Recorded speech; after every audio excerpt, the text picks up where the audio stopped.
इस्लामाबाद की खूबसूरत पहाड़ियों के दामन में वाक़या बायोफ्लैक रिहायशी मनसूबा खैबर सिटी के नाम पर शुरू हो गया है,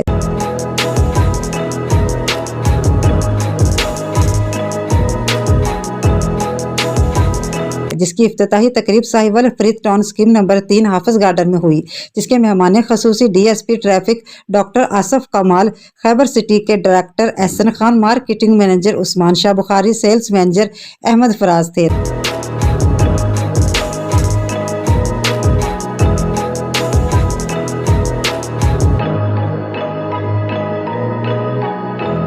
तकरीब में इलाके की आवाम ने भरपूर शिरकत की। तकरीब का आगाज तिलावत कुरान पाक और नाते रसूल मकबूल से हुआ। इस मौके पर मुकर्ररीन ने खैबर सिटी की पॉलिसियों पर रोशनी डालते हुए बताया, खैबर सिटी एक हाउसिंग स्कीम नहीं बल्कि एक खूबसूरत शहर आबाद होने जा रहा है, जिस